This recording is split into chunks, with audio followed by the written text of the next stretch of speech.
If you want to cancel your Amazon free trial, follow these straightforward steps to ensure you don't get charged once the trial period ends.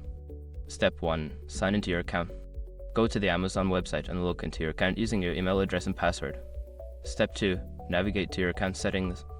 Once logged in, hover over Accounts and list at the top right corner of the page. Click on your account from the drop-down menu. Step 3. Access your memberships and subscriptions. In the account settings, look for the section labeled Your Memberships and Subscriptions. Click on it to view your current subscriptions. Step 4. Find the free trial subscription. Locate the free trial subscription you wish to cancel. Click on the subscription to view more details about it. Step 5. Cancel the free trial. Look for the option that says Cancel Subscription or End Trial. Follow the prompts to confirm your cancellation. After completing these steps, you should receive a confirmation that your free trial has been successfully cancelled. Make sure to check your email for any notifications regarding the cancellation.